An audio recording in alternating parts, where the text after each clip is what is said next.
Last week, Pakistan was surprised when the U.S. Intelligence community included it in the list of countries seeking to make long-range missiles capable of reaching the U.S. homeland. However, the intelligence community assesses that Russia, China, North Korea, Iran, and Pakistan have been researching and developing an array of novel, advanced, or traditional missile delivery systems with nuclear and conventional payloads that put our homeland within range. Pakistan's long-range ballistic missile development potentially could include ICBMs with the range capable of striking the homeland. Surprised and indignant Pakistan shot off a protest letter saying it doesn't have a missile of intercontinental range in its arsenal, and as is its habit, tried to point fingers at its eastern neighbor. As we are going to see, that is not going to help it this time around.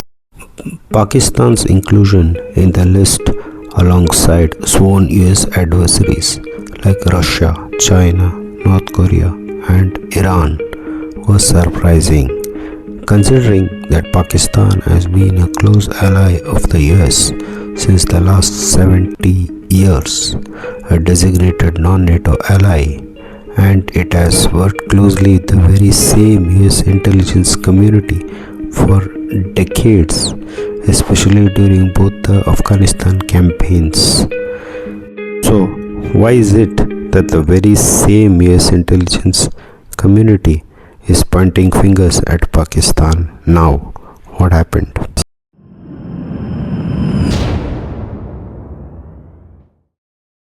Saudi-Pakistan Mutual Defense Pact was signed in September 2025, just 1 week after the Israeli bombing of Qatar. In terms of the Saudi-Pakistan Mutual Defense Pact, an attack on either country would be considered as an attack on both, and each will have to come to the other's aid. Saudi official answering a question clarified that Pakistan will be bringing its entire nuclear and missile arsenal and military to the table. Saudi Arabia is not exactly a great military power and can hardly be expected to come over and fight India on Pakistan's behalf. It was clear who was bringing in the money and who was bringing in the muscle. Pakistan was bringing in the muscle in defense of Saudi security interests. In other words, Pakistan was offering itself as a gun for hire, a mercenary. Past decade, Saudi Arabia has embroiled itself in a lot of troubles in Yemen, Sudan, etc. It had a run-in with the UAE, which brought the UAE president flying to India overnight early this year for reassurance. This is the tiff that Pakistan's entry as a hired gun for Saudis has caused in the region. The immediate trigger for this mutual defense pact was, of course, the Israeli attack on Qatar. This really shook up the Gulf region. A realization dawned on them that being America's close and loyal allies was no shield against Israeli attacks, so they felt they needed a reliable hand to provide them security. And who better than the only officially declared nuclear power in the Islamic world, Pakistan.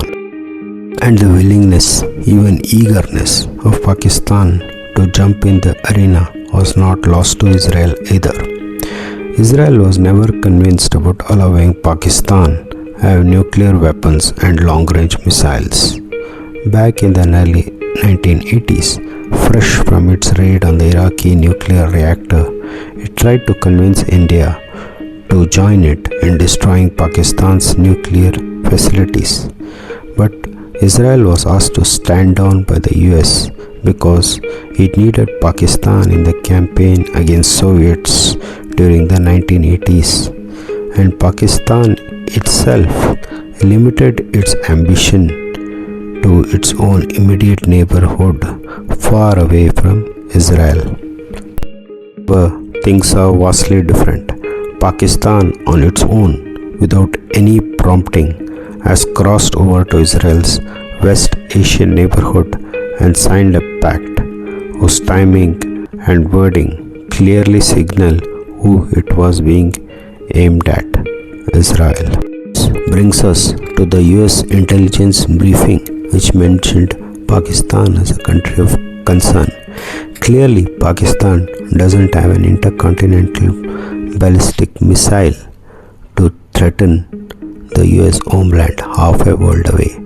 But if we are all learning anything from recent events, threatening America's blue-eyed boy in the region, Israel, is more than enough to raise American hackles, and Pakistan has missiles with a range to threaten Israel and even a willingness to brandish it in front of its face. Also brings us to why pointing fingers at India's long-range missiles is not going to help Pakistan, because India doesn't threaten security of either Israel or the US.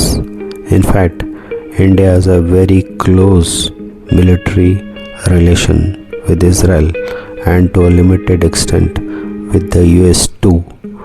On the other hand, Pakistan has not shied away from openly threatening Israel with its nuclear weapons. In return, Israel has landed two blows of its own.